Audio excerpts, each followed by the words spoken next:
Hello, everybody, and welcome to Dungeons and Drams. I see that there's quite an audience tonight, which is awesome. Nice to see everybody here. So I want to just kind of jump right into this and talk about, I'm sure you probably noticed the title says finale. So just so you understand. So the campaign that we were playing is actually going to end tonight, and I figure I owe you guys all an explanation as to why that is. So long story short, I couldn't keep up with the demand that it is to plan a campaign for every single week.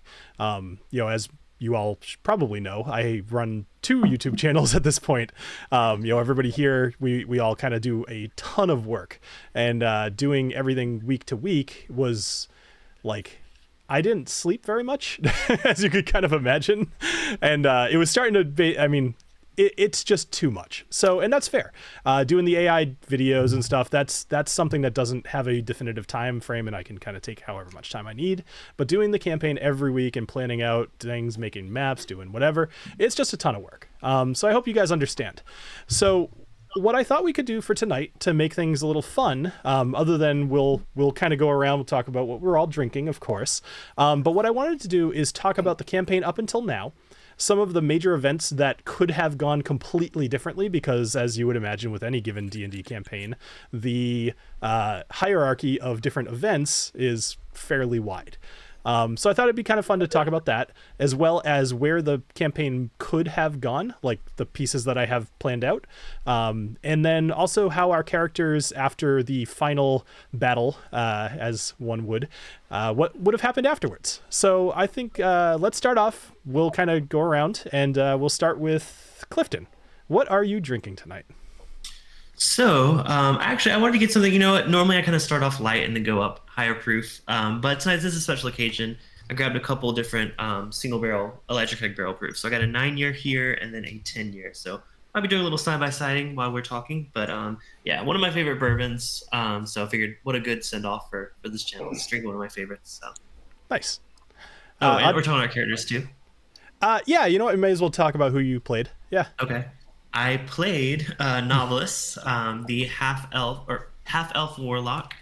A little bit sensual, but a little bit sensual, but also has another side to him people don't see often. So, it's funny that you say that. I was on a walk with the dog just a couple of days ago, which is usually where I think about this campaign quite a bit. And I was remembering, I was like, he totally boned both a man and a woman at that brothel. Oh, yeah. Because why wouldn't, why not both? Yes, exactly. Right. So, Adriana, are you drinking Knob Creek tonight? I like to really shock and awe people. So I'm having some Knob Creek 12. But I also grabbed Elijah Craig, the A124. Nice. Mainly, I haven't paid much attention to it, so I'm like, I should try. Nice. That as my send-off whiskeys for now, at least. And I played TaLin Creek, a little halfling ranger with a dog named Booker. Yeah. Yeah, you never got to kill Booker. Yeah. I know. Despite all my best attempts, I finally gave you a cool magic item, and Yeah, and I never really had to yell cauliflower and use it, so that worked out.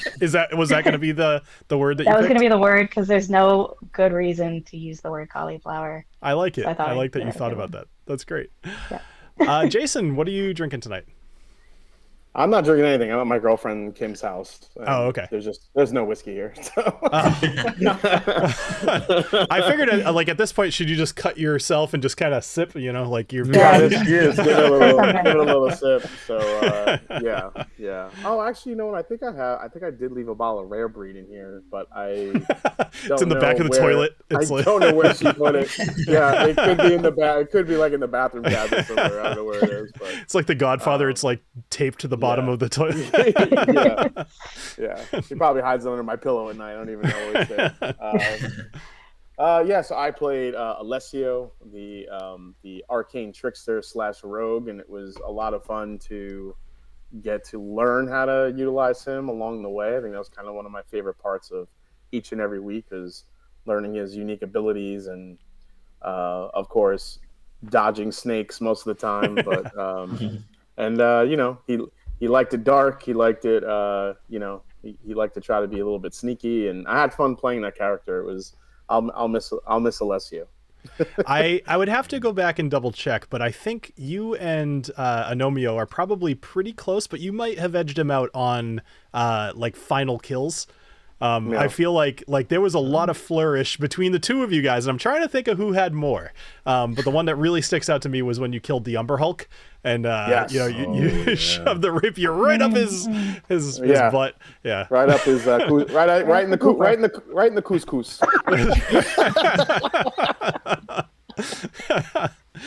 So speaking of Agnomeio, what are you drinking tonight?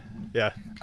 Well, I figured in honor of That's right. Booker, I'm doing a little book. Oh, look. Yeah, so this is chapter 4, the brown rice bourbon mixed with the bourbon and the rye.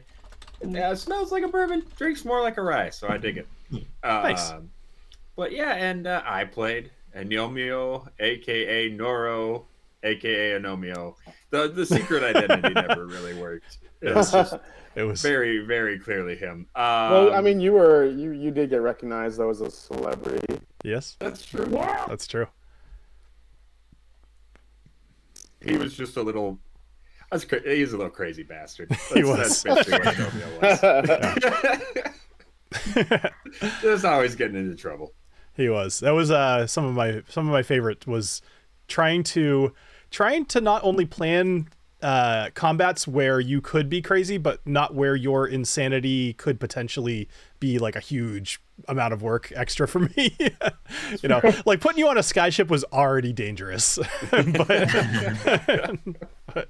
yeah, I'm surprised I didn't fall off at some point. I thought that was going to happen. Well, you had some balls strapped to your chest, so I mean that's true. So I'm starting off with a beer tonight. So I'm Bill, the DM. So this is from Saco River, which is up in New Hampshire. It's called Murder Hornet's Nest. And then I was gonna hop. I think it's like just a probably New England IPA. It's 9% though. And this is coming off of, we just went out to dinner and I think I had an 11.8% beer and then like an 8% as well. And then I'm gonna bust open some McConnell's. So it's technically open. I've had like 1 or 2 sips of it. I'm actually a huge fan of this whiskey. I was recommended this by a random person who worked at a store, and I was like, "What are people buying now?" And she said that, so I was surprised. But yeah, pretty good Irish whiskey for Irish Whiskey Month. Mm-hmm. So okay, so typically at this point we'd kind of go into the recap, but what I'd like to do is talk about a couple of things. All of you had come up with a backstory of some sort. TaLin, you and I, we kind of figured yours out as we went along, because obviously you joined the campaign a little later. And one of the great stressors, let me pause for a sec.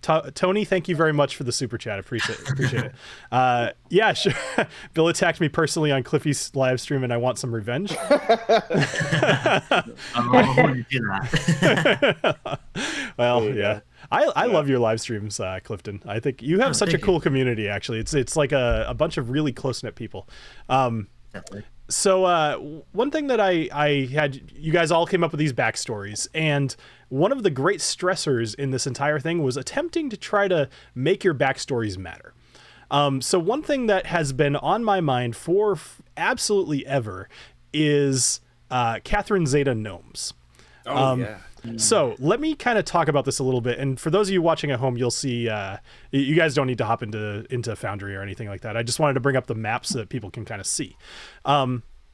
So let me go over here. So when we started the campaign, we started in Alewith Harbor, which I personally thought was kind of a fairly clever pun. So Alewith is a combination of a couple of different words in Elvish that essentially mean river ending. Which at the bottom of the continent is like a fairly massive river that ends at Alewith Harbor, and it connects Hobblehaven to Alewith Harbor. But Alewith Harbor also was under control of an elven mayor, which you guys never ended up meeting. But when you were there, you ran into a carriage that you knew was owned by Elfiel or taken or something like that. And he escaped on a boat over to Akari, which is one of the other continents. And I had it before the campaign ever started. The only thing I really knew is that I had Alewith Harbor in mind, and I had the boat ride in mind, and I knew I wanted you guys to get attacked by a kraken. That was the entire concept of the entire campaign, other than I wanted the big bad to be a druid, specifically an archdruid, because I had never seen that done before. And as I Googled around for inspiration on that, it seems like nobody had really ever done that in any sort of live play situation. Apparently it's notoriously very hard to make an archdruid a bad guy. So, you know, I don't know. I hated Pharaoh. Yeah, I think we all hated that guy. So. Oh man. Did it good? Well, then I'm glad to hear that. So he was definitely supposed to be kind of the bad guy. Obviously, having him almost kill a child was a good way to introduce him. But also just having him show up and kind of poke fun at you guys and be like unapproachable was part of the idea. But I'm getting ahead of myself. So with Alessio Morte, who was the guy that kidnapped Catherine Zeta-Gnomes, which for anybody who doesn't know, that was the love interest of Agnomeio Banderas. Obviously a take on the movie. So he hopped aboard not even close to being subtle in the least. Not even close. So he hopped aboard a ship and he went over to Knife's Edge. Now you guys never made it to Knife's Edge, and this was not really your fault. There were a couple of different ways that you could have not encountered the Kraken. Something that you guys actually didn't know. And again, like this is going to be an entire episode of me telling you guys things that just didn't happen. But one of the things that you guys didn't know, do you remember the priest that you met in Alawith Harbor, who had you like kind of kill off those, I think they were lightning mephits, in order to bring back Tinbrand, right? I forget his name, but he had actually planted a stone on the ship, and this stone specifically attracted krakens. And one of the things that was cool with him is that in the town, he was known for being able to prophesize when ships would be lost at sea. And the way that he was prophesizing these is he was hiding these stones aboard the ships to kind of increase his own thing. So that had you guys found the stone, which you could have done by checking out the captain's quarters, then that would not have happened. You wouldn't have attracted the Kraken and you would have made it to Knife's Edge. How about that? But would that only be if they like threw the stone off the ship? Yeah, like I would have made it fairly obvious. I would have been like, you found this thing, roll Arcana. It would have been like a 10. Like you guys probably would have figured it out. I was gonna say I don't think we would have associated with the priest because I know he did something with the ship. I think I would have completely missed the fact that that's what he was doing. Yeah, there were some hints that I had dropped at the time about him specifically. Like he was on board the ship when you guys first saw the ship. He like kind of came out of the captain's quarters. However, I distracted you with salt. Which was on purpose, you know. So I used to be a lot more clever with this game too, because so had you not run into the Kraken, what was going to happen is as soon as you got to Knife's Edge, if you actually think back to Zorro, you were going to run into a bunch of people who were enslaved by orcs. They were going to be in these cages. You were going to have like a whole thing with Alessio Morte where you know, if you really just think about it, like I was pretty much going to copy the movie. Like he was going to blow up the entire camp and you had to either fight him or rescue everybody, you know, kind of thing. So, however, when none of that, actually, I guess I'll pause there because I feel like I'm going to talk the entire time, but feel free to interject. There's like so much stuff I want to tell you guys. Oh, no, this is good. Yeah. This is great. Oh, yeah. This is cool. Learning a lot about what might have been. About your plans. So when you guys did not encounter Alessio Morte, I will tell you the entire bush of Jilriel, I made up almost on the fly. No kidding. The whole thing with the lizards and everything like that happened because you guys didn't find the Kraken stone. And I was like, crap, I need to come up with something. So I'm still somewhat new to DMing, or at least I was when I first started this thing. So I was like, you know what? The Bush of Jilriel is kind of the perfect place for me to randomly roll a dungeon. And it was the first time I ever did that. I actually busted out the dice. I went through the Dungeon Master's Guide and I rolled stuff and it was like, okay, you know, a straight corridor. Okay, what's in the corridor? This thing's in here. What does it smell like? It smells like, you know, whatever. The only thing I did without randomization was populated with monsters. And and the whole bit about turning you guys into lizards, I think I made that up maybe like the day before it happened. It was Really? Yeah, like the we were whole lizards for like half the game, it felt like. I know. Oh yeah. Oh my Yeah. god. Remember I was like pissed it was taking too long. I'm like, how long are we gonna be freaking these lizards? Let's go. I love being a lizard. It was awesome. I thought the lizard bit was cool. I thought enjoyed Oh no, I loved it in the beginning. Also, Then I just Booker getting to be a little cute alligator was so freaking pretty great. cute. That was pretty cool. He pretty- was a little that albino was alligator. That was It was pretty. hilarious. Lizard nips were pretty Yeah. impressive too. Right? They Yeah. were. So was pretty you adorable. actually you hit on a perfect point, Jason. So one of the things, and it was unavoidable, and I certainly don't blame any of you guys for this, playing the game in 2-hour chunks is really difficult.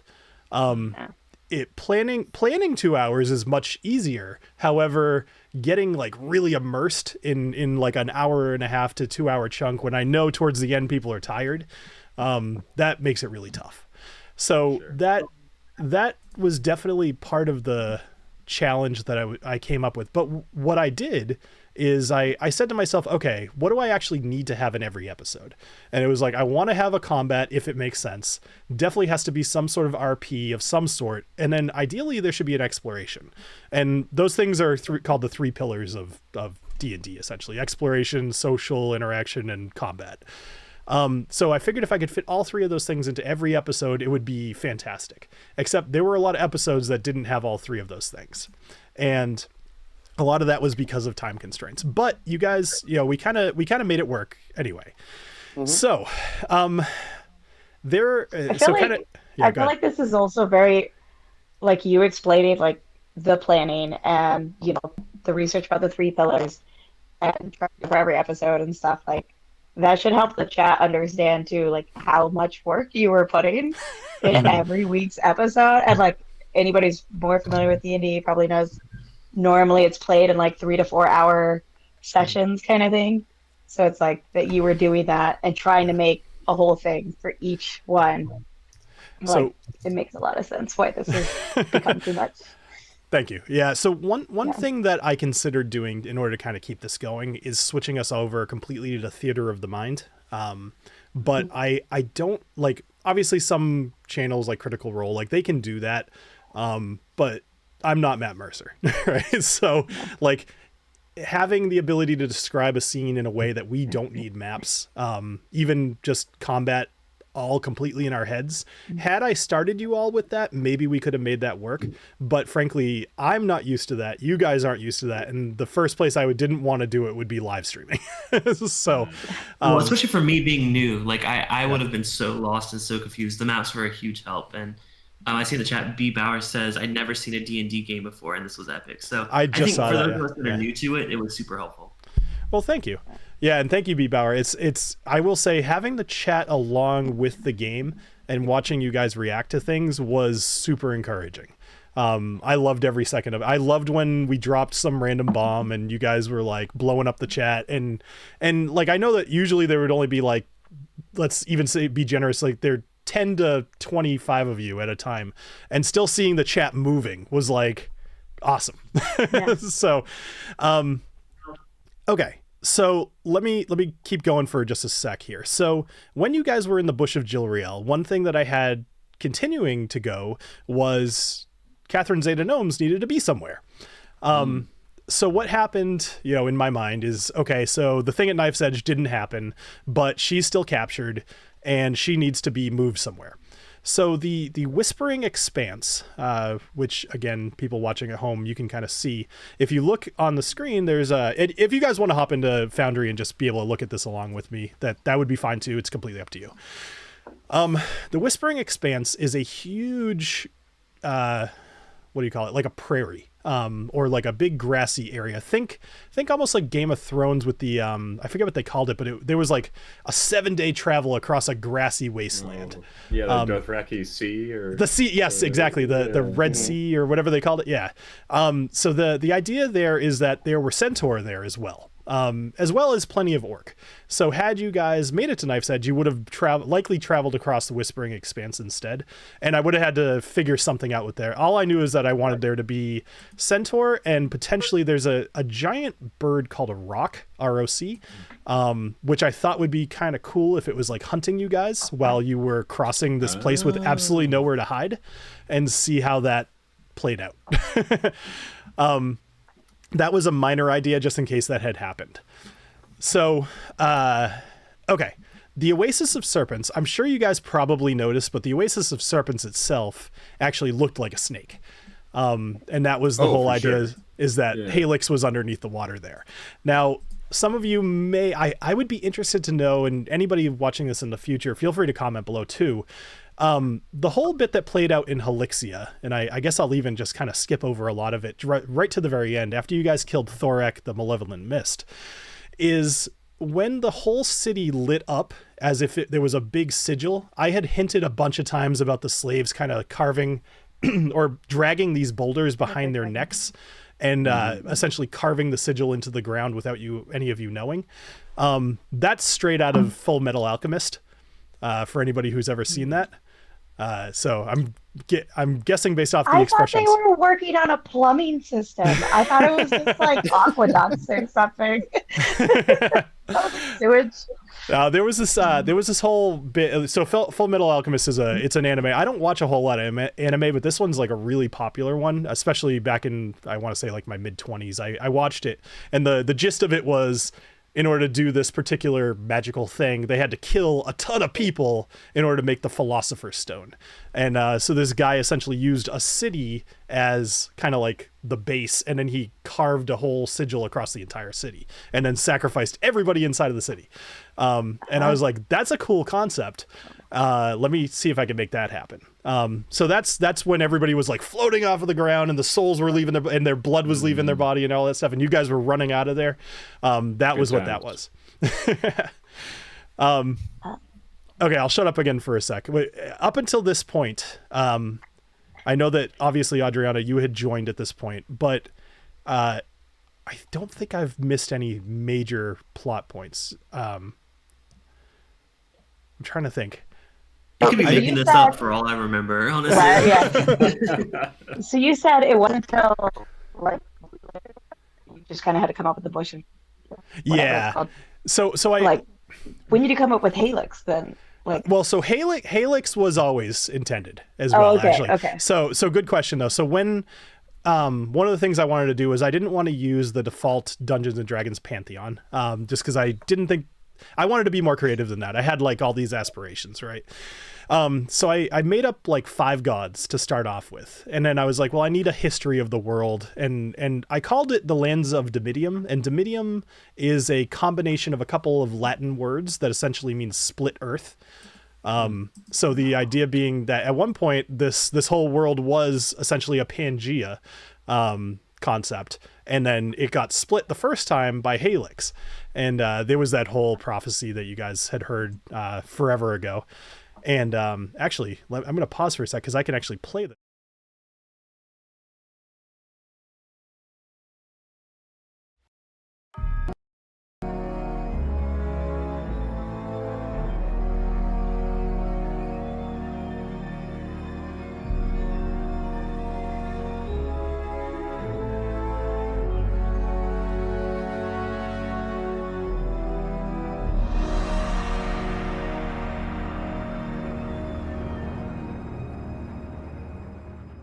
Back.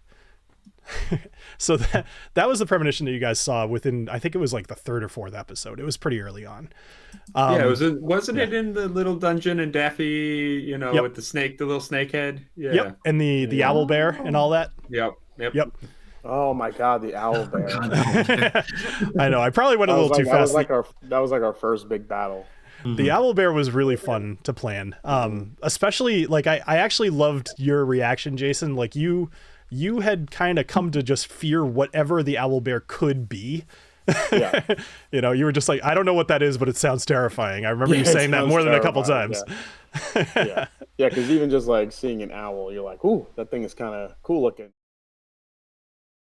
Bear is terrifying with wings and then claws, and oh my God, like a bear's enough. Exactly. Yeah. So actually, I'm going to go way far back here. I should have said this at the beginning, but when you guys were in Alowith Harbor and you found Pharaoh's cave and you killed the owlbear, you found the extra little hidden thing, which, by the way, you didn't have to find. I definitely dropped some pretty strong hints, but had you guys not gone in the water or peeked around some of the vines that were hanging on the wall, you actually wouldn't have found Pharaoh right away. And you wouldn't have even... You would never have found Tinbrand. He would have died. All that stuff. But what certainly could have happened is, and what I probably would have hinted you guys towards is actually going towards Hobblehaven, and rather than getting on the boat. And what was going to happen there, that Hobblehaven was actually designed to be potentially the first place that you saw what Pharaoh was capable of, because Hobblehaven, I believe it has a dam, or at least I think I was going to have it have a dam, which is holding back quite a bit of the river, and he was essentially going to destroy that dam with the his whole motivation was like reclaim the land. You know, like he really hated gnomes because gnomes build into things and they explode things and they just are chaos all over the place. Yeah, like they're kind of the anti-nature. So he was gonna pretty much destroy Hobblehaven. Oh boy. And so that would have been a whole nother thing. But that was a very minimal chance that would have actually happened. But I had it planned out. Yeah. Nora, that could have been your big chance to be like the real hero of Hobblehaven. Mm-hmm. Yeah, definitely could have been. Yeah. Actually, one thing that I found super challenging about being a DM here too is wanting to do certain things, but then being almost restricted by what level you guys are. Because monsters could be scaled, but like concepts can't. Like if you guys roll crappy on your charisma check because you only have a +1 to it because you're only level 4, you know, that's not something that can be helped. But at level 15, it would be. So that was an interesting thing to try to accommodate for. Do some campaigns start people out at higher levels? Is that like I think that more? Oh, okay, gotcha. Yeah, actually, starting people at level 3 is very common because at that point everybody gets a chance to pick kind of their subclass. So, speaking of subclasses, so this is something that we'll get back to what happened to Catherine Zeta Gnomes because there was one more chance for her to show up, actually, that you guys missed. But we'll get to that in a minute. We missed all of them? Yeah. Wow. I know. That's kind of impressive in its own right. So, well, actually, I guess I'll just tell you. When Ragnar went overboard, had you looked like really closely at him falling, which never really happened, you pretty much, I think it was Clifton actually was out with her when that happened, and he didn't bother really looking over the side. He pretty much just interacted with Alicia or Elsa, I think Alicia. Had he looked over the side, he actually would have noticed a caravan that was down below, and that caravan would have been transporting Catherine Zeta Gnomes, which could have hinted you guys to maybe stop at Gleam Shadow, which was one of the last decisions that you guys made. Gleam Shadow was the city that I told you right at the very end of the last episode was totally covered in thorns. And what happened is when you got... Knobolas was just trying to hook up, as always. He totally was. He's like, oh, your husband's dead now. How's that working? So, I also like the idea that you would be like, oh, you killed your husband? That sounds tempting. I wanted her before the husband. Screw him. So he would have landed on the caravan? No, he was dead. He was dead either way because he didn't have the balls on him. Which is a wonderful saying. But it was the idea was more that I would have probably made it a point to be like, oh, you notice there's like a bunch of orcs and like whatever, and they seem to be heading towards Gleam Shadow or something like that. It would have been pretty obvious that something was up with them. Okay. And Alessio, we're going to get to your father as well very shortly. Not a whole lot was going to happen with him, but I had a couple of ideas. But the piece I want to get to... I was going to say, was there going to ever be a point where I actually meet him or find him? So you and I were going to talk a little bit about that before it actually happened, because I wasn't sure if you wanted it to happen. Like, it seemed like obviously you wanted some revenge, but I was interpreting your story as much that it could have been about revenge, but it also could have been you almost stepping into your uncle's shoes and discovering what you could be like as a rogue and kind of leaving your past behind you. The only thing that could have mattered, and I had it in mind that your uncle and your sister were going to somehow be together. Like he had taken her to like get her away essentially and keep her safe. And I was going to have that work into somewhere, but I that was actually one of my bigger struggles, as I wasn't sure what to do with that storyline. No, I know. I mean, honestly, I thought it could have just been me, like, Alessio, like a certain point in the journey and our quest, like Alessio, I feel like maybe would have figured out, like, I'm never going to find my dad. And maybe that's okay. Maybe it's time for me just to go home and not worry about, like once our ultimate, task ended and we kind of go our separate ways, like maybe at some point he realizes I don't need to kill my dad because I just helped save, the world and where we are. And I have my new friends now, and that's enough for me. Now I just got to go take care of my sister, so. Yeah. I think that would have been an awesome wrap up for Alessio. There, I had one idea that I thought was kind of a good, I don't know the right word, it's just escaping me, but essentially replacement is, I don't know which town it was going to happen in, but there was going to be a time where I was going to send you on a solo mission and you were going to be sneaking around some sort of rooftop and your quarry or target or whatever was going to be kind of either escaping from you or about to get out of your range where you wouldn't have known where they were going to go.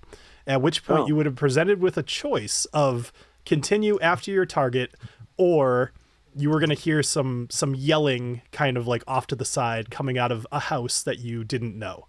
And the idea being you could have rescued somebody from some sort of domestic abuse, or followed your target. And that was going to be your choice to make. And that was about the only thing I really had. I thought it would be more about redemption, which was actually, I'm going thought to thought. Redemption was the overall concept that I wanted to have across this entire campaign. And yours is a little bit more straightforward. It was give you a chance to fix somebody else's situation where you couldn't fix yours. Agnomeio was going to have redemption in essentially becoming this hero that he wanted to be.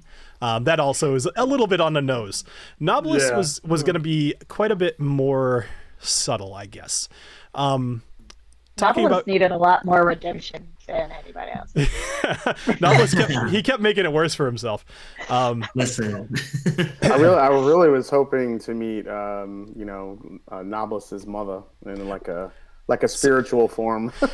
Yeah, I know. I think we were all looking forward to that. No, yeah.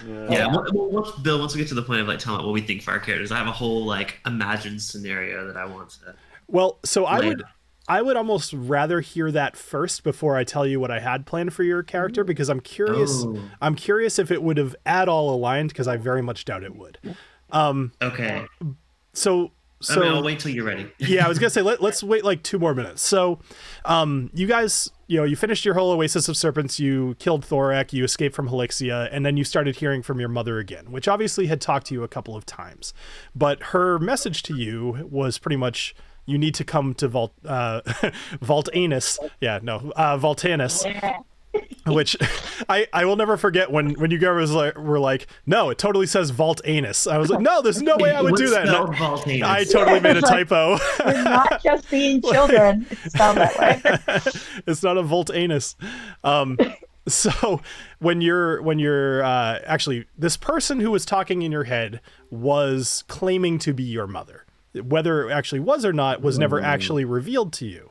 Oh, wow. Okay. The good news is, I will tell you, it actually was. Okay, I was like, damn, don't put that twist in there. I never even doubted. That's actually funny, because your understanding is that your mother was dead. That was what you had kind of put forth to me as your backstory. However, I disagreed.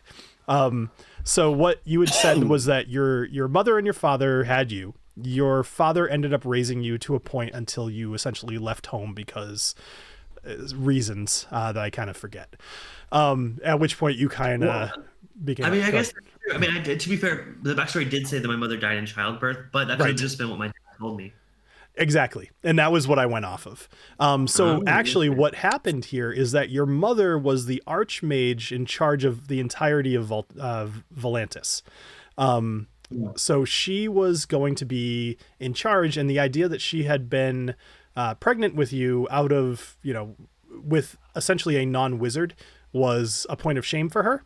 And she had used magic essentially to conceal the fact that she was pregnant. She had you, your father kept you, and she kind of just abandoned you. So that was going to be, once you got to Volantis, other than you guys learning a lot more about Helix and those, three or four other massive elementals that you learned about first in Helixia, that was going to be what Volantis arc was going to be about, was you learning about these giant elementals, you learning about your mother having been this archmage, she coming clean with you because you guys need to save the world. And it was going to be very matter of fact. She was pretty much just going to be like, I couldn't take care of you. I couldn't even acknowledge you as my kid. Ignore all that. You need to save the world. Yeah, that's such a twist in my story, because I always thought my dad was the one that didn't care about me, but actually he tried. Maybe it's just the torment of her leaving him. Yeah, well, that was a big part of it. She had to abandon both of you in this version of things. But I'm curious, what did you have in mind for your character? I'm going to stop talking for a moment here. I was thinking, this is all within the past 24 hours. This is about when we found out that we're wrapping it up. So, my latest challenge by my, what do you call the spirit that's over me? Oh my gosh. So your patron, but Selgradan, yeah, was to give him the soul of a child. And correct. Yep. I know, we joked about that, but I think what I imagined happening is getting close to feeling like, okay, I need to do this, and having a lot of internal troubles about that and turmoil. Mm-hmm. I would like to have imagined that before I did that, my mom spoke to me and something that revealed her exact location. Mm-hmm. That was come now. Basically a reversal of what happened at the beginning of my story, where she told me to run to get away from the guy that was having me before. Yep. It was going to be a situation where it was basically that was recalled. She told me to do something specific, and in my head, I feel like it would lead me to her grave, which in my mind she was dead, so I didn't know that story. Yep. And I do have a spell that allows me to speak with the dead. And I was going to talk to her there, and basically something to wrap up my career. Again, 24 hours, and how many times. No, I think that's a great idea. Yeah. She would tell me something that would allow me to detach myself from my patron and just go back to living normal life. And I think that, and I would have chosen to do it because I wasn't going to sacrifice a child. That was what I think Knobolas would have done. I like that a lot. He spent the rest of his life in a brothel, and it was great. Well, you already made one. You made one difficult choice. You may as well treat yourself. So just crazy rambling thoughts of what I would do with my character. I like that a lot. The whole deal with Selgradan. So I knew that the intent was to try to you very much played your character as the charismatic warlock, and I liked that a lot. So I came up, all right, he's going to try to convince people to join Selgradan's group here, but they need to be powerful enough. So you were going to meet essentially a young wizard or mage or something like that in Volantis, possibly a few of them, and give you a choice of who it would make sense for you to try to bring over. And that person that you chose would have impacted how Selgradan worked out. I didn't have an overall plot with Selgradan, which might seem a little disappointing. I just hadn't gotten there yet because it wasn't one of the tricks you learn as a DM is unless it really, really matters to the story, make it up as you go along. Otherwise it's just way too much to try to do all at once. But once he got that child, he was essentially going to get considerably more powerful. Speaking of more powerful, okay, the Chalice of Kings that you guys had been carrying around that nobody ever bothered to do an Arcana check on. So, the Chalice really? You guys you never tried to attune to it. You never tried to figure out what it did. Wait, did we have a chance to? Did it? Just to clarify, because so he got it. Did we? Yeah, there was that whole thing where it was invisible and he made up whatever. The Nothic? And the escape, right? While we were in the room. He made in the mine. Yeah. Oh, okay. Erngar Zuik. Yeah. Yep. And as we came out, Ungorzuik was on fire. Yes. And then we got on the ship, right? And then the chalice is, I don't know where the chalice is. So, well, I mean, when I got that thing, I suck at Arcana, so I didn't even think to check it. It's like that's not in my special skills.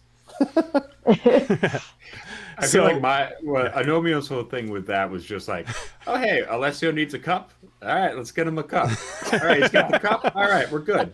I totally agree. I actually think I think the fact that none of you thought to check why it was magical, I actually didn't think was out of character, and so I didn't push it.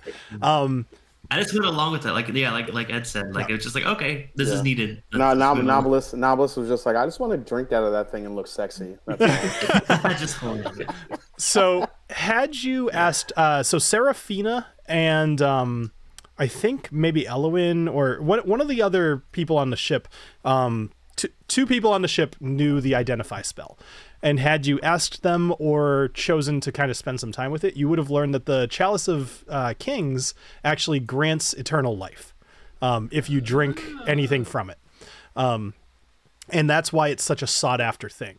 And actually, Alessio, that's why your Naxori wanted you to steal it, because this whole idea... She wanted eternal life? She didn't want eternal life? I don't know. We're having the same thought process, but he literally died. Yeah, but he lost the chalice though. So what happened? What? Say that again. With the king died off the boat. He fell off. He did. Yes. Well, so you have to keep drinking from it like every week. No, or something? it's eternal life. It's not invulnerability. Okay. It's like you become immortal. But good question. So with the what was I going to say? So what is your brotherhood? What is your help me, Alessio. The group that you are with is the Shadow of Burkoth. Shadow of Burkoth. Yeah. So Burkoth he is a demon, or a devil. I think he was a devil. Either way, it's this thing called a Glabrazu. It's out of the D&D manual, but it's essentially think of like almost like a lobster demon. It has like these big claws, and it has actually got 4 arms. But the idea was that your person was a devil and Knobolas is a demon, and those two are just generally at odds with each other. So there would have been some sort of play in there where the two of you would have been egged on by your individual people. Had you finished stealing the Chalice of Kings, you would have gotten essentially another promotion. One of the things I had come up with, actually, I liked this a lot with the Shadow of Burkoth. I came up with different levels of members. So each level came with additional perks. So that ring that you were wearing, every time that you leveled up, essentially, you got additional perks. So like the first time you got, I think, a +1 to stealth and a +1 to sleight of hand. You're a better thief, you know? And then the next one would have been additional slots towards that, as well as maybe like dexterity saving throws or something like each time would have given you more. And had you stolen that and found a way to get it over to your patron, that would have worked out really well. You would have ascended again to, I think it's called a Whisper of Burkoth, and they're essentially the assassins of underneath this guy. So they're sent out to kill whoever is needed to be killed. So you would have gotten some additional perks with that too. I like the idea of leveling up naturally as one does in D&D, but also giving additional skills that fit into the theme of the campaign. It's something I did with the test campaign I did before I started running with you guys, and what I wanted to do with you as well. Yeah. All right. Sorry. I've been talking so much. Like there's like just so much of a dump I want to. That's all good. Yeah. So, Adriana, this is actually going again back to the Bush of Jilriel. After you guys left, and remember if you met Chester, the tree. Yeah. So you never did anything with the seed that he gave you. That was on purpose, to be clear. Okay. Tell me about that. I'm curious. Well, it was more just like I was actually hoping like the seed comes up. I keep actually copy and pasting it. Like I have a Notion template for all of this. Yeah. And so I keep like pasting certain things into like the next session or whatever, so that I won't forget to like check the area and see if it would be a good area for planting like a seed, because like Ungorzuik was rock. Yeah. Rock and hidden from the sun. And I was like, well, I can't get there. And then we're on a ship. Mhm. And it was pretty much like on the way to Urngorzuk that I got it. So it was like, so I was maybe at full. Yeah. For me, it's just Voltanus. Volantis. Yeah. Volantis. Yeah. That would have been an interesting like, place to plant it, actually. But only because just the idea. So one thing I was going to have happen. It moves around, so I didn't know if that would really be a smart use of it. I had it in mind that depending on where you planted it, it would either sprout immediately, or like Chester told you, it might take a couple of years to really grow into anything. Volantis is not something I would have considered, but had you done that, immediately I would have had it grow. Like, it would have grown like instantly into this giant tree and just started wreaking havoc. It would have been fantastic. I was also mildly worried about Volantis because I knew it was like a floating thing. And I was like, what if it grows and he just like walks off it, like because it's a tree, and doesn't think like that's a possibility. Yep. So he just also, a part of me, like as a major Lord of the Rings fan, Bilbo got like brought home an acorn to plant in the Shire, and so part of me was just like, well, I could just bring it back home whenever I get home, whatever home is, and like plant it wherever I end up, and maybe make like a whole new set. It's funny that you say that. So I hadn't actually watched the Hobbit movies when that episode happened. I know we talked about that. I had only just watched them somewhat recently, but I did actually have it in mind that there was a chance you would keep it with you the entire campaign, but more just out of lack of remembering about it. And I thought as part of the wrap up at the end that it would be like, oh, and you plant the tree outside of your house or whatever. Like that had occurred to me. So that's kind of funny that you were thinking about that as well. Yeah. So the Jewel in the Mountain Crown. Well, actually, sorry, let me go back to your question about Urngorzuk. So there was a way for you guys to have saved Urngorzuk that didn't happen. I was so hung up on that. I will actually say, I don't remember who I was telling. It might have been my wife, and that's also she I think she got tired of hearing about the game because she's like the only person I could talk to about this. I will say confidently that I will say confidently, every single time that you guys could have made a good choice, I don't think you did. You didn't always make the worst choice, but I don't think you ever made the best choice. So when we left Urngorzuk and everything was on fire, we could have saved it? No, but you could stop those little. You could have saved it beforehand. So do you guys remember? Got it. So there were two different ways to save Urngorzuk. Number one, do you remember, actually, I think it was Agnomeio and Alessio. Both of you ran into a sheet of paper that had a 3-clawed paw print on it when you were walking around. You might not remember this, but like I had a graphic for it and everything. Which should have been a hint. But the idea was this was essentially a rallying think like people painting A's on things for like anarchist. And this was from the kobolds. They were essentially planning their uprising. Had you guys kind of dug into that in any way, you would have found that the kobolds were starting to have this uprising. Now, TaLin, you actually had the first chance to prevent this whole thing from happening with your special that you did, which is just you, when you were in the spinning spores, which was that cave. So this is an overarching thing as well. Pharaoh's main weapon is these giant fungus, mesmerizing mushroom things that he can make grow from the Underdark.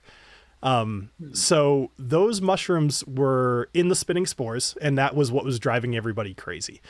Had you investigated that, or possibly gone to the platinum, the library, and started asking about those a bit more, you might have learned more about that and possibly been able to do something.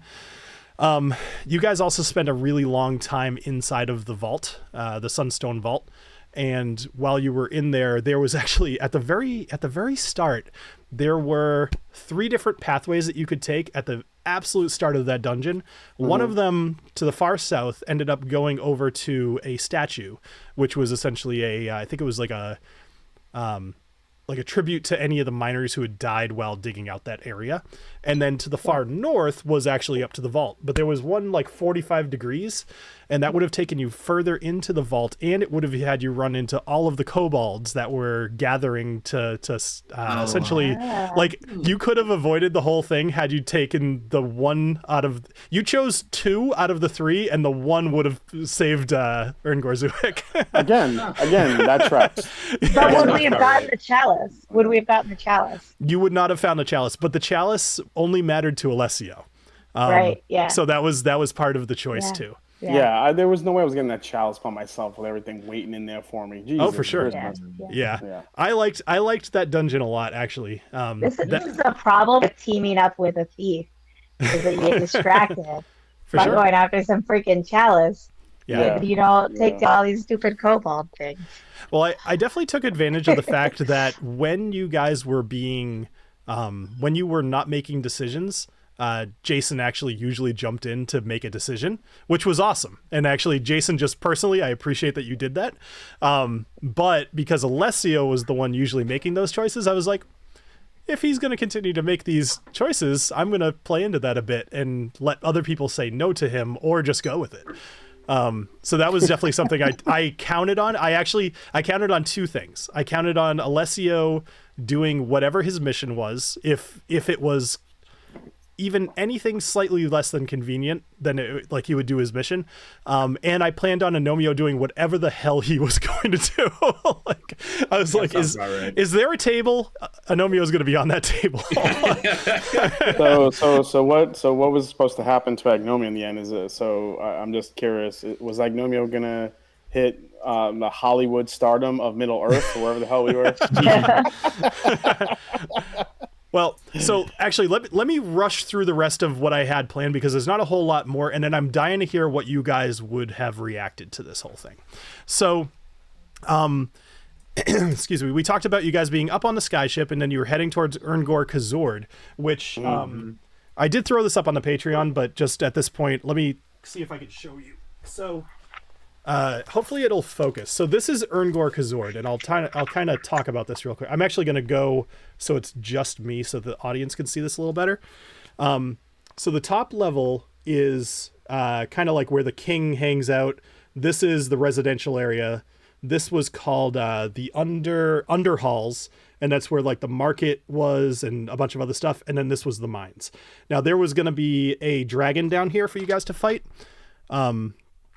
And it was going to be, I actually had this idea to use, it's called a Elder Brain Dragon. And it's somewhat new to D&D. And the idea is that mind flayers, who are these like, they're the guys with like the tentacles on the face. I think I've shown you pictures of them before. They are all controlled by this gigantic brain. Think of Metroid. And that's called an Elder Brain. So the Elder Brain Dragon is what happens when one of those Elder Brains is like, hey, you know what? I'd rather move around rather than just being a brain. Let me attach to a dragon and then make that everybody's problem. That sounds good. So was that the peach? That wasn't at the... Sorry. No, so that was an ancient red dragon named Fireclaw. Who also would have been a huge problem. He was mostly there to mess with your airship or potentially be a future boss. But I looked into the Elder Brain Dragon and I was like, well, this thing is going to just destroy you guys completely. And I didn't trust that you would avoid it. So instead I was going to have it be this brand new concept I had come up with, which was essentially going to be like a fungal dragon. So it was going to have some powers of those fungus that Pharaoh had been raising up.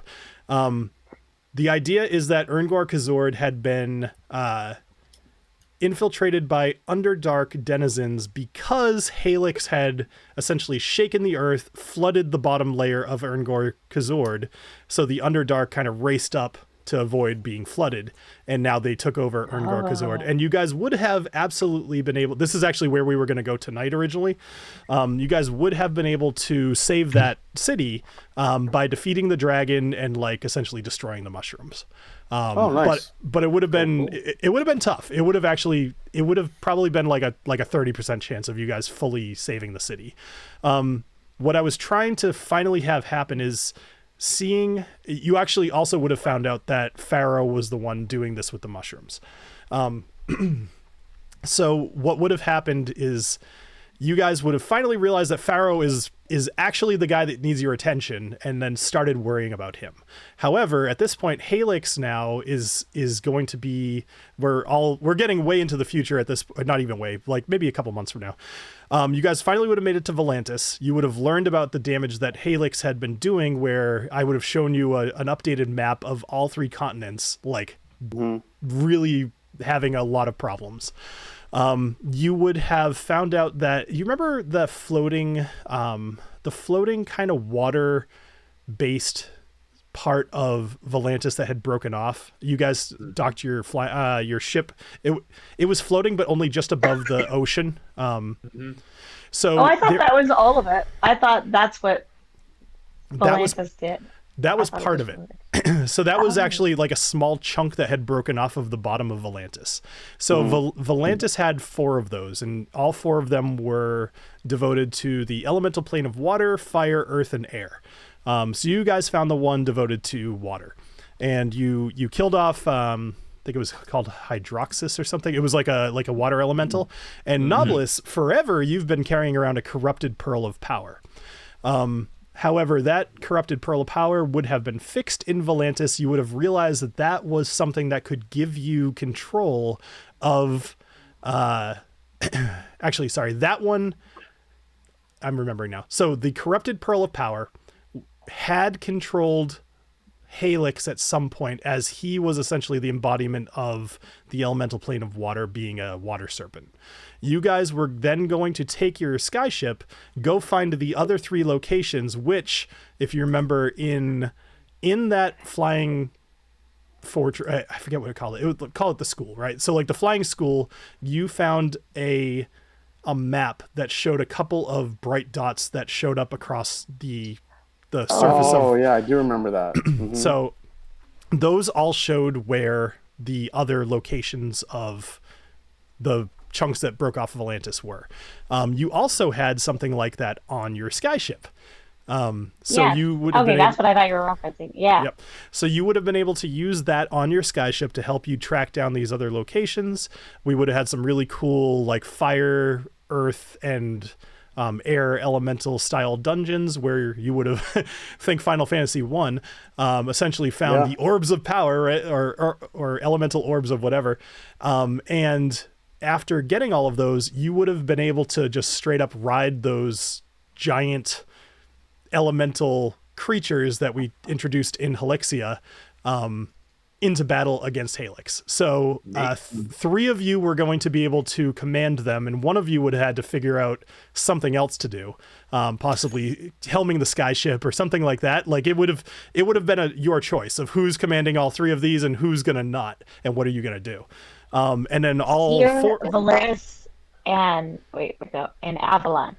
Those yes, that sounds right. Yep. And those are actually based off these things called they're I think not myrmidons. They're a monster out of the D&D manual, but they're essentially these they are the king of that elemental plane. Like the massive monster. They're all almost as tough as you get in D&D. So the ending thing would have been a fight against Helix.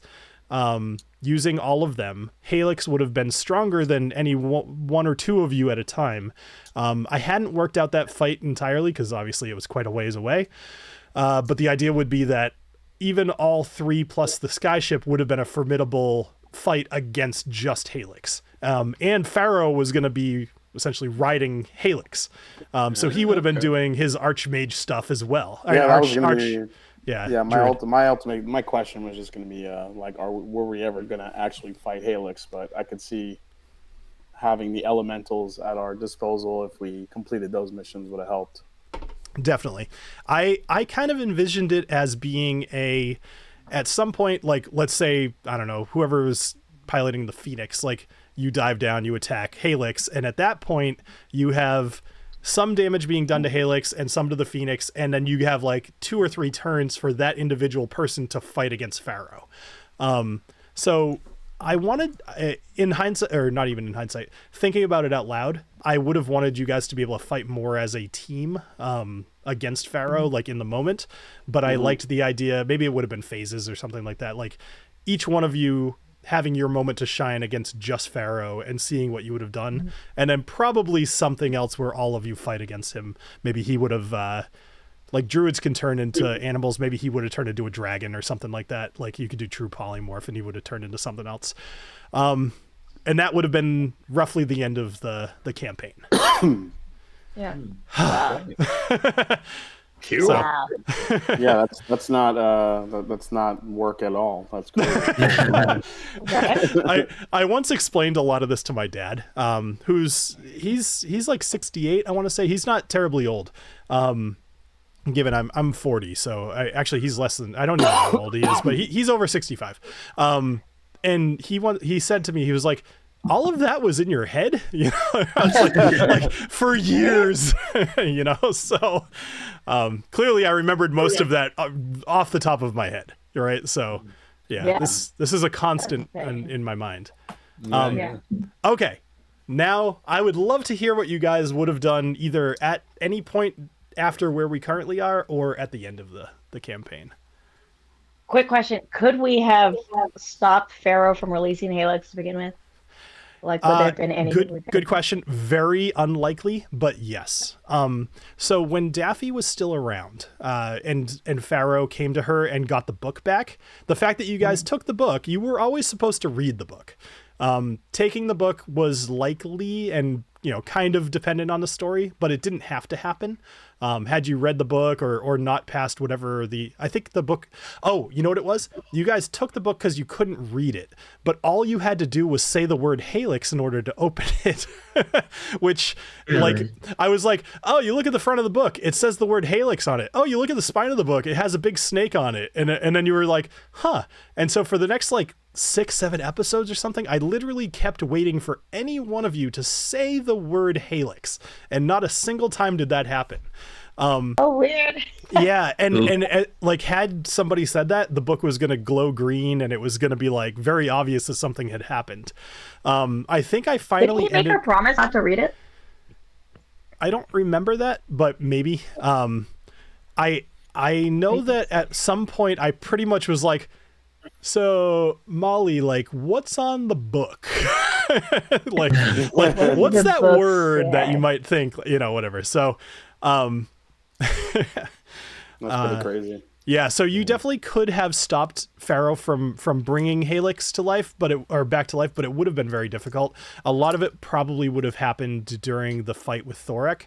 Had you guys focused more on Pharaoh than on Thorek, who was purposely chained. That way, if you decided to go around the back of him, he couldn't do much about it. Then maybe you could have stopped it, but he probably would have been brought back up some other way. It was pretty core to the story for Helix to get resurrected. I gotta know, were you planning on bringing back what's his name that kept showing up every freaking Yes. Oh, yes. Okay. Oh. All right. So I am so glad you asked. Okay. So important name, Vutha. So Vutha the Drowned is what his name ended up being. Friggin' Vutha. So I will freely admit, I think Alessio got a little bit of a bad rap with Vutha because it kind of wasn't really his fault, but it also kind of was. Like Vutha was like he made the mistake and it was ultimately his fault, but he totally blamed you for it. So for sure. Well, so actually Adriana kind of put a whatever she kind of what's the word? She ruined what I had going with Vutha, not on purpose. So I wrote like well, actually, I used AI to write a book about revenants, and I think I gave that to you, and then good. And then you read it, and then when you were relaying it out to the team, you said something to the effect of, which was probably in the book, and I just didn't realize, they could only come back basically once a month, like once every new moon, which was not the intent. He was supposed to come back basically like every time he dies, I rolled a D4, and that was how many days it takes him to come back. And then anytime after that, if you ran into like a puddle, he would come out. He always had to come out of water. That was the only limitation I gave myself. It felt like no matter what we did, he was coming I think it said something like "as the full moon shines" or something. Yeah. that the Revenant appears, and so I was like, oh, gotcha. Like, it was funny though, because once you said that, I was like, well, I kind of wrote myself into a corner, and I got lazy, and I used AI to write this for me, so I guess I'll just deal with it. But I was like, he'll show up at least one more time, and it'll probably be at a terrible moment, and that will be funny. So, but it was like basically you had to do something to like make it feel like it had gotten justice, or like convince it. Yeah, and I remember we had not come up with a way for how to make it feel like it had gotten even. Yeah, there was a way that you were able to stop him entirely, and I hinted at it a couple of times, but this is one of those things that's tough, especially like, again, going back to the whole 2-hour thing. If we were playing for like extensive amount of time, it would have made sense for you to be like, you know what, I'm gonna go over to Glen Draconic, which I love that name, and I'm gonna go find Vutha's family, because he had talked about those ash blossoms that had grown outside of his house. He was growing them outside of his store, and the idea would have been you guys go there. I actually had worked with, it wasn't with TaLin, because you and I worked on Fallstar. I think maybe I did it by myself. I had defined what Glen Draconic looked like, because if you showed up there, I wanted to have a plan.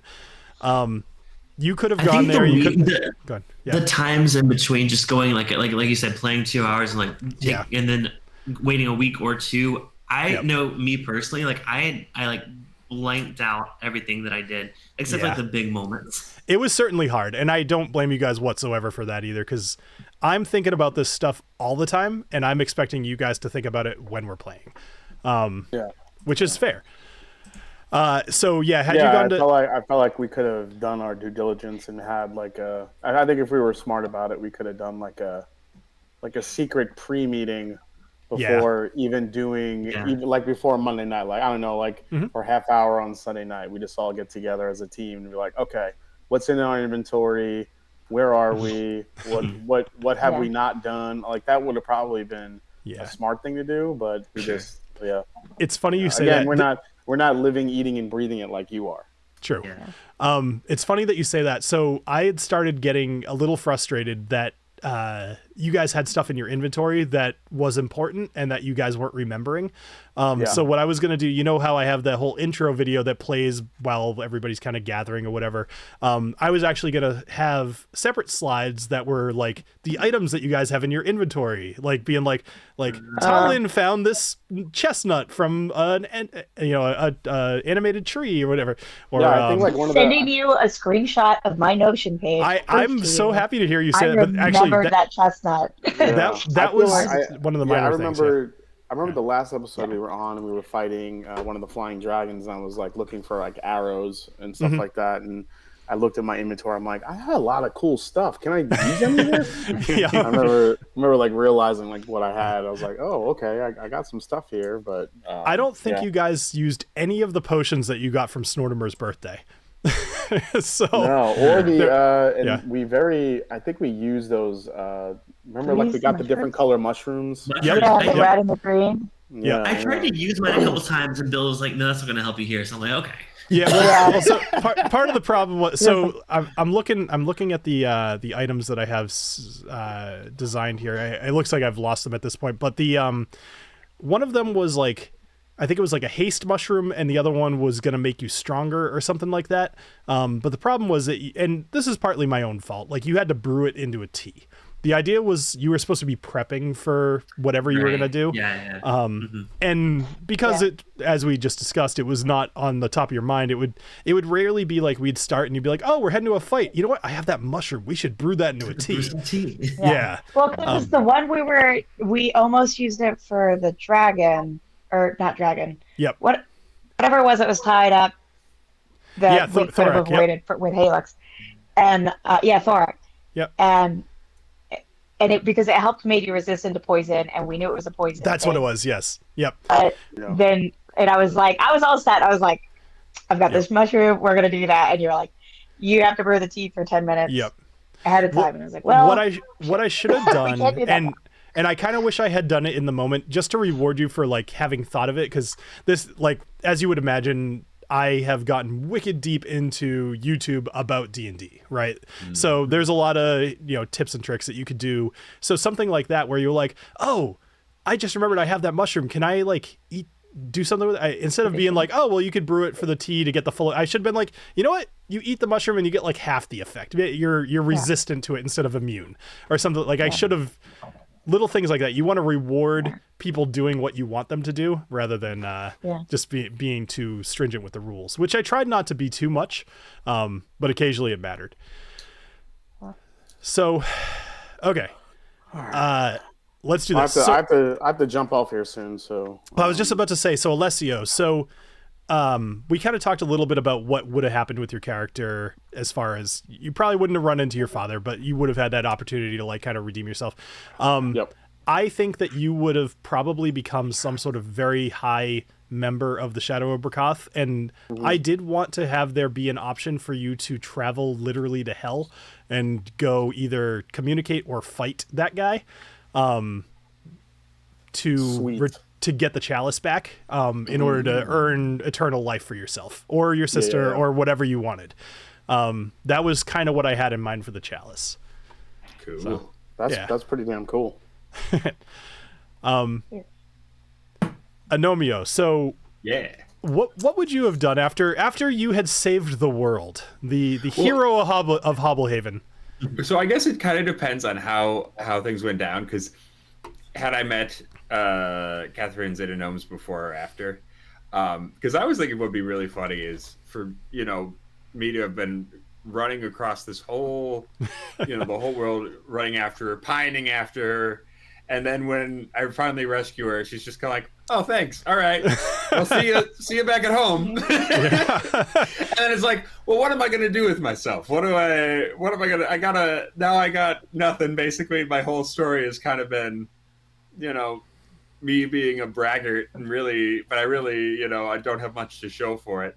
And I would have I was thinking what I think would have been the best way for it to end for Agnomeio would be to go back and teach Twerk Brand or Tin Brand. Yep. The ways of Noro, and kind of, and actually do some good, and with Tin Brand actually do some good in the world instead of just being about himself. I think that would have been a fitting end for Agnomeio's story. Totally agree. That would have been awesome. Yeah. Actually, before we pick on the next part, there was one thing I forgot about. There's probably a dozen things I forgot about, but Pyroxis and Rhymegeist. If you remember when you guys found those swords, there was a plaque that basically talked about two brothers that had fought each other or something like that. They were brothers. They were like awesome together, and then power corrupted them and they ended up fighting. If you remember, at one point, I think Agnomeio, you might have been the only one that had this happen. Every natural 20 that you rolled was keeping a tab or tally over on my side. Once either one of you hit 5, you guys would have been possessed by your swords and had to fight each other. That would have been fun. Alessio and Agnomeio. So I thought that would have been, and it wouldn't have ended in a player death or anything like that, but it would have ended in the sword that lost becoming a mundane sword. Oh wow, that's kind of cool. Yeah, I would have hated to have fought my brother in Rapier. I know, brother in Rapier. Yeah. And you guys completely influenced that entire choice of starting to call yourselves brothers in Rapier. I was like, 2 brothers, elementals, let's fucking go. So, it was very fitting. I mean, I like it made a lot of sense for me to have the fiery, chaotic sword, and for Alessio to have the slightly patient, more patient one. The cold, icy, I don't want to talk to anybody type of thing. Absolutely. Yeah. One thing that drove me crazy is that TaLin took your flying daggers, Alessio. And despite me being like, those might be for somebody else, she's like, no, I want them. But I was researching what's like the best magic item for this level rogue. And it was like, if you can give him something that lets him kind of throw things based off the way rogues work, they actually get like a main hand and an offhand, so they actually have Alessio two attempts. and Agnomeio got all the cool things. Okay? I know. We got some cool you stuff. put You did, yeah. throwing blades in front of me. I'm gonna throw the blade. I want the blade. Yeah, but I was like, machetes. yeah, Yeah. you did. I I know. did. I feel real bad. I liked those machetes a lot. Those were going to be really cool, and I feel bad that it ended like that right at that moment. Yeah. So TaLin, what would TaLin have done after the campaign? She definitely would have written a book. I saw that in the. Oh, actually, you wrote that in the chat. Yeah. Yep. That was it, yeah.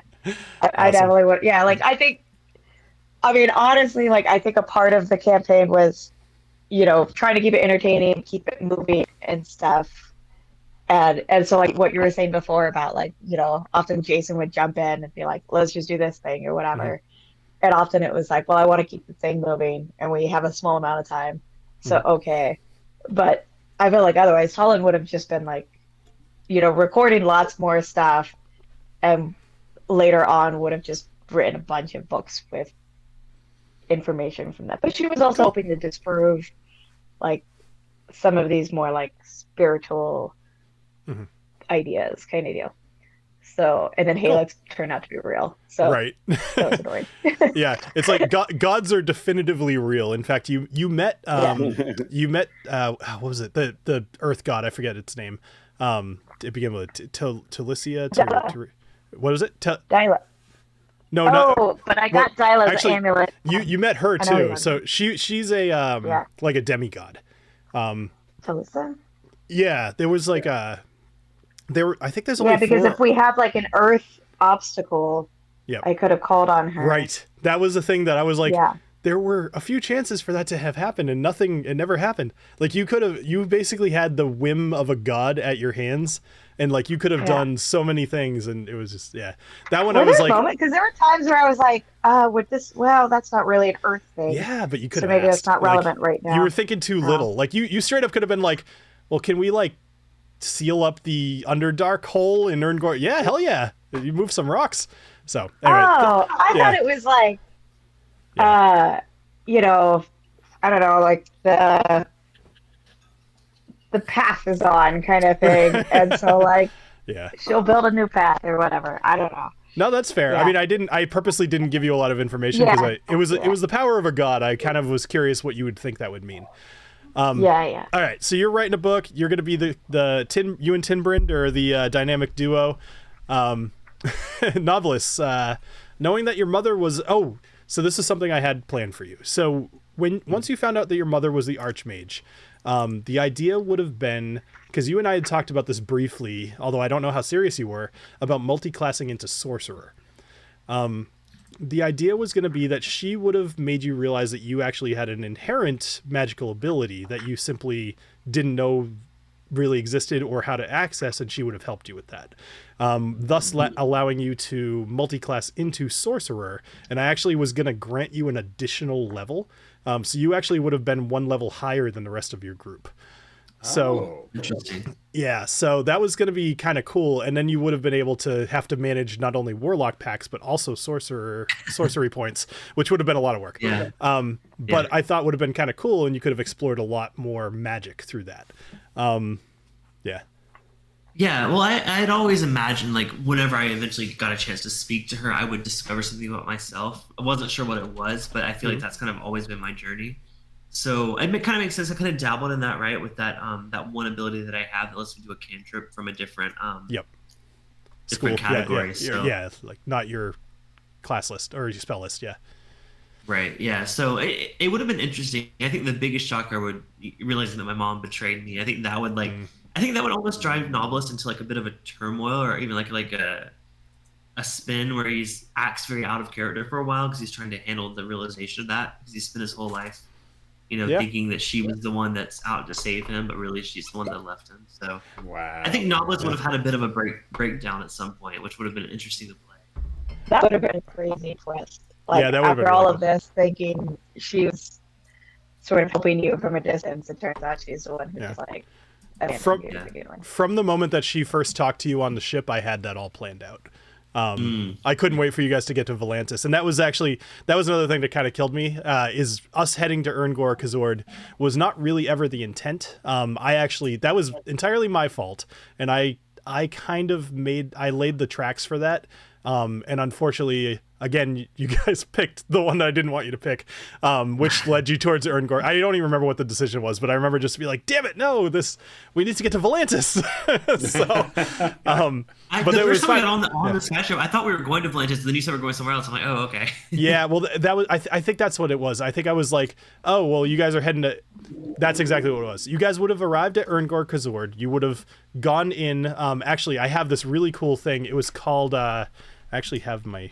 Well, I don't have my notes in front of me. I think it was called I created a type of spider that had all these weird abilities. The idea was you guys were gonna dock at a skyport at Erngor Kazord, and then you were gonna go down. You were gonna find a hidden passage because the main pathway down was gonna be blocked by monsters. You were gonna go down and head through this essentially a giant spider cave. There were a million different paths that you could have taken in there, which would have been really fun. And then you would have arrived out of what's called the Hall of the Ancients, which is basically where they bury the dead within the area, within Erngor Kazord. You guys would have found the dragon, either chose to kill it and save the city or not. Either way, had you returned back to the skyship, Magnus would have essentially been like, look, I don't know what to do with ourselves for the moment. We can all travel together. At which point you guys now have a skyship. And I would have encouraged you to potentially rename it, despite that being kind of bad luck in the real world, but who cares, to whatever you wanted it to be. Had you freed Erngor Kazord, the king there was going to basically grant you the skyship as a reward. So that was now going to be your home base. So you would have had the skyship all to yourself for the rest of the campaign. Interesting. Oh, that'd be cool. I totally forgot about that. As you were saying this, I'm like, oh, that's why once we were on the skyship, I kept trying to explore ways to get Kazord to help Zuak. Yep. And you were like, I'm just gonna let you know, it's not gonna work. You're not gonna save them now. And I was like, well, actually, so it's funny that you said, because you guys rescued some of the people from Erngor Zuak, you actually would have found out later on that they had spent maybe a couple of weeks, but it would have taken them that long to get up to Erngor Kazord. They would have infiltrated, and that group that you had saved, depending on some dice rolls, may have helped to overtake the city and rescued them anyway. Only because you guys actually, I forget how many you saved, but you had saved enough based off what I had in my notes that there was a possibility of them helping to save the other kingdom. Yep. So you guys actually did make a good choice in that one. So, yeah. Once in a while. So, is there anybody that we didn't? I'm trying to think. Did we miss anybody as far as what you would do after the campaign? No, I don't think so. I don't think so. Cool.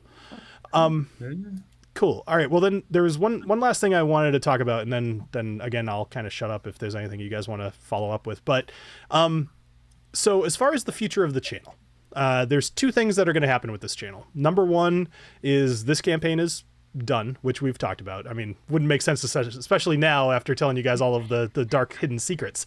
Now we get all the cheats. We just get all the cheat codes, and we move on. And we still fuck up and make the wrong choice. You're right. I'd be like, well, I know that we're supposed to save the city, but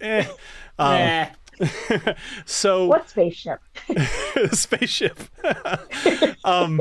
So what I do want to have potential for the future, and what we talked about before this stream started, is playing D&D is still really fun. And playing D&D with you guys is very fun. So I would like to keep it open for the potential of a one-shot or, occasional one-shot in the future. I still have several ideas, including what I had been planning for our 2-year anniversary. One thing I didn't tell you guys, and I was keeping it a big secret, is that I actually had Molly. She was going to come back for the 2-year anniversary.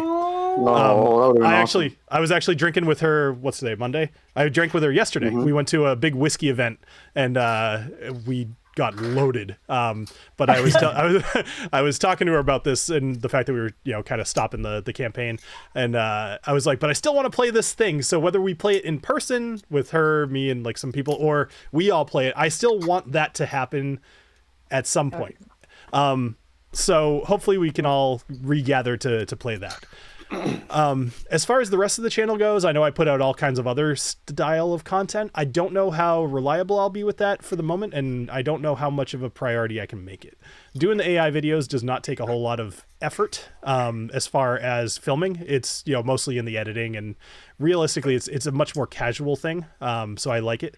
So I'll probably still look to do some of the AI stuff just to keep the channel alive, at least until it doesn't make sense to, or until things start taking off again. So there will be something on the channel. Anybody who's subscribed to the Patreon, I'll basically either, I already announced it, like either feel free to unsubscribe, or I don't necessarily want to cancel it because I think I might switch it up to be more about the AI stuff. But at this point, it's on you guys. And I think that's it. Yeah, I think that's it. So well, Bill, real quick, just before I jump off here, I just want to thank you for all the work you put into this. It was incredible. Some of the stuff you did obviously resonated with other D&D folks that look to you as almost a source of inspiration as far as what you were doing with the the AI and the chat GTP and all that stuff that kind of went into it. And, you could obviously tell you had a good time doing it. It sucks you don't have time for it, but I realize it was a lot of work, once you start watching those videos and see everything you put into it. So I just want to say thanks. It was a lot of fun, and I am looking forward to doing some of the one-offs too as well. So cheers, man. To Bill! Cheers, Chase. Look at that. Well, thank you guys for being great players. I had a lot of fun torturing you and thankfully not killing Booker, because I probably wouldn't be here today had I done that. Yeah. We would have found you. We would have come for you. All right, guys. I'll see you. I'll see you in the fantasy world at some point soon. Cheers. Sounds good. Cheers. All right. Yeah. And why don't we just use that as an opportunity? We'll all sign off and saying Bill, thank you. Should we do one final, if anyone wants to follow us on the other channels, let's say please. It's quite following us on other channels. Bill, you go first. You're the leader here. Let us know where to find you. Sure. So I run the Whiskey Dictionary. If you're into whiskey at all, chances are you've probably run across the channel. But if not, then just search for the Whiskey Dick. Just don't put the K. Otherwise, it will be a much different kind of time. And I hope you enjoy yourself. Have you ever Googled that? Like, to see what comes up? Well, one of my favorite puns ever is the fact that my single barrel picks are on a website called Whiskey Dick Picks. That's like the best. That's the best. I'm so happy with that. Well, thank you. Well, Clifton, since you gave me such a good segue, why don't you go next? Sure. I kind of did for some self-promo here too. But my name is Clifton. I have a channel called Bourbon Bites. I actually got the sign installed this weekend, so I'm very excited about it. Very pretty. That's awesome. So yeah, I do really cool. Whiskey reviews. I mainly do live streams. It's kind of my thing every Thursday night at 7 p.m. Pacific, 10 p.m. Eastern. I kind of do whiskey reviews with an 80s twist. We do some 80s movie nights over on my Discord server. And just really, as Bill said earlier, I appreciate the comment a lot. Like, my community is really great. So if you want to be a part of it, check it out. See if you have fun. But again, thank you, Bill, so much for this opportunity. It's been so much fun. Very on brand with my channel with the whole 80s. I never played D&D before. So thank you for giving me that opportunity to kind of know some stuff now. When people ask me like, oh, you're a nerd, you know this? I'm like, I have no idea. So thank now you can say you've played the D&D. knowledge building. I will say that one of the classic tropes of D&D is that all campaigns end at level 7. So the fact that we passed that is a point of pride for me. There you go. Another stupid thing, at the end of the last episode, I meant to actually have you guys level up to level 11, and I totally forgot. so you can say that you hit level 11 in a D&D campaign. There we go. It counts. It counts. So, Putting that on the resume. You should, yes. So Adriana. I'm Adriana with Whiskey Mountains. I've taken a small break. April, we'll be back in full force, hopefully, with hiking and drinking whiskey out on the trails in the mountains here of Utah and elsewhere. And the other big thing my channel is about is Alzheimer's Research and Association, and doing a lot of fundraising and awareness and education around that. Every July, I do a big fundraiser, and it's like one of these cool things within the Whiskey Tube community where like this community is just super awesome.